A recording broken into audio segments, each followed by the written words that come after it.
Steve Kornacki has a little data from the exits in terms of how that race may shape up. Steve? Yeah, here's something interesting to keep in mind here. We heard a lot about this in the last couple of weeks from Donald Trump's opponents. They said, look, he cannot win when there are closed primaries, when it's Republicans only. That's when he gets in trouble. Now, Mississippi is an open primary, but check this out. Among independents, about 20, we're going to go right back to you guys. Let me interrupt you. Speaking of the Republican race in Mississippi, here you go. Our projected winner now officially, Donald Trump, that when all the votes are counted, he will win the GOP Mississippi primary. And the other finishing order so far is as follows. Ted Cruz, John Kasich, and with 1% in, again, this is early raw vote, Ben Carson's on the board, but our wording still has Kasich and Rubio in that order. Far behind. To be clear, Ben Carson is no longer running for president. He is no longer a candidate for the Republican nomination. A lot of ballots around the country throughout this primary campaign have had former candidates on the ballot. Usually that's just a vestige of a previous campaign and it has no consequences. For the Rubio campaign, the fact that it puts Ben Carson on the board ahead of him tonight has got to be a psychologically uncomfortable position. But now that we've got this result out of Mississippi, now that we're uncomfortable, pick back up with Steve Kornacki in terms of looking at how Donald Trump may have put this together. So I can say this more definitively now, yes. But we were saying among independents, about a fifth of the electorate here on the Republican side tonight called themselves independents, and Donald Trump won them. He beat Ted Cruz by 8 points. But what his critics have been saying is when you take the independents out, Donald Trump has trouble. We'll take a look among Republican voters, those who identify as Republicans in Mississippi, same thing. An 8-point win for Donald Trump over Ted Cruz tonight. So again, independent, Republican didn't seem to matter. Here's the other one that didn't seem to matter that has mattered big in other states. Education. Donald Trump cleaned up, we're seeing in this exit poll, among those who don't have college degrees. But how's this for a stat? Among those who have postgraduate studies or postgraduate degrees, he won by 16 points tonight in Mississippi. Interesting. And we've just been informed by our election unit, we're now calling Cruz officially in second place in Mississippi. We are projecting that when it's all over, Ted Cruz will finish second. Interesting race, poll closing at 8, call at 8:30. Yeah, and you know, the Mississippi margin was always going to be important here. The way the rest of the field stacked up was going to be important here. If Marco Rubio is in a fight for third, or in this case, a fight for fourth, with Ben Carson, you know, the case for Marco Rubio is becoming increasingly fantastical. And it just hurts him all the more that the case for him really only comes from the Beltway and comes from the sort of pundit class and the donor class that's trying to make the case for him after state after state after state of Republican voters says no to him in the most emphatic terms. Yeah, no, I mean, that's absolutely right. Marco Rubio could, in one of these states, he end up in single digits. Who knows? I mean, but he does not seem to be doing well, and I just don't know where he goes from here. I guess he goes to Florida and he makes a last stand. If he loses that does serious damage to his political career. I think. I mean, he's young. He obviously is pretty good at this, but maybe not good enough to win this year. He might want to try again.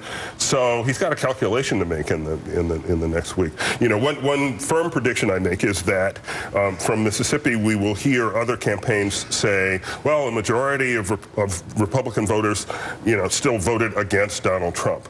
And that will be right. But it will be true that larger majorities of Republican voters voted against Ted Cruz and against John Kasich and against Marco Rubio. You know, again, we don't have Michigan yet, but from Mississippi, Trump is still in the driver's seat. Actually, that's a very good point, because if we do end up with a very striated result where you've got Trump and Cruz up top and then everybody else adding up to nothing at the bottom, what that says, again, is not that Trump's winning because Ted Cruz is splintering the vote. It's that when people are given the choice between effectively Ted Cruz and Donald Trump, they keep picking Donald Trump. At least, Jordan, as a native Mississippian, what do you make of this result with Donald Trump winning tonight? My big takeaway is Rubio had an extremely bad night so far. Yeah. And if he finishes in single digits in Mississippi or in Michigan, that's going to be really, really devastating for him. And like you were saying, just the case is harder to make. And I think he really has been clinging to what is his message. He has a great story. story, but what's his message? And it's just not resonating with voters. It maybe in Florida he can pick up a little traction, but I think there's been millions of dollars, and he's paid for millions of dollars in anti-Trump ads, but clearly in other states that's not having impact. When you were describing earlier talking to people in Mississippi and going home and talking to people in terms of their perceptions of this race, it sounded like you were predicting maybe it wouldn't be such a good night for Trump, that you thought that maybe his support was softening. Are you surprised that he's won and we've been able to call it already? You know, I think that was cautious optimism on my part, and I think probably a little bit delusional.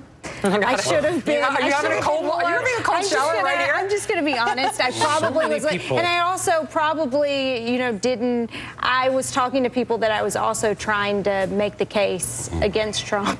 I see. So people were telling you what you wanted to hear. Probably self-censorship. Here's one point about Mississippi. Haley Barbour's from Mississippi, Trent Lott's from Mississippi. A lot of establishment Republicans are from Mississippi. Mississippi has gone rogue tonight, right? Really with Donald Trump and Ted Cruz. I mean, the governor of Mississippi endorsed Ted Cruz. Yeah. But what's interesting about this, Ted Cruz is somewhat rogue. He's being supported by McDaniels, who is the rogue Senate candidate against Thad Cochran. And so what voters are just choosing an even more rogue candidate in Trump. Exactly, but they're picking the two roguest guys. and not the establishment candidate. Yeah, it is amazing how endorsements are just the kiss of death this year. Ooh. Yeah, it's not true on the Democratic side. Endorsements seem to help as they normally do on the Democratic side this year, but on the Republican side, all you need is somebody who is currently in high elected office to say they support you, and that'll knock you down in the polls. Let's ask Steve Schmidt what he makes of the Republican results so far. Steve? Look, Brian, it's another commanding primary victory for Donald Trump in a state that Ted Cruz, before the polls closed tonight, was supposedly going to challenge Donald Trump in. And we look at Marco Rubio. Rachel used the word fantastical to describe his rationale for continued candidacy, his path to the nomination, and it's exactly the right word. Increasingly, when you start to look at this race, Donald Trump is winning primary after primary, and he's moving closer and closer to the line of becoming the presumptive nominee, despite the protests of establishment Republicans in Washington, D.C. While you're talking, Steve, we put on the full-frame graphic that for the first time included Marco Rubio's name. If we can go back to it, it is, again, 1% of the raw vote in. But we've called the race in Mississippi for Trump. We have said that Ted Cruz will finish in second. It drops off a single-digit cliff after that. And Rubio and Ben Carson are going back and forth at the bottom. It's a striking image when you consider the press Rubio was getting a week, 2 weeks ago. Will the establishment rally behind Marco Rubio?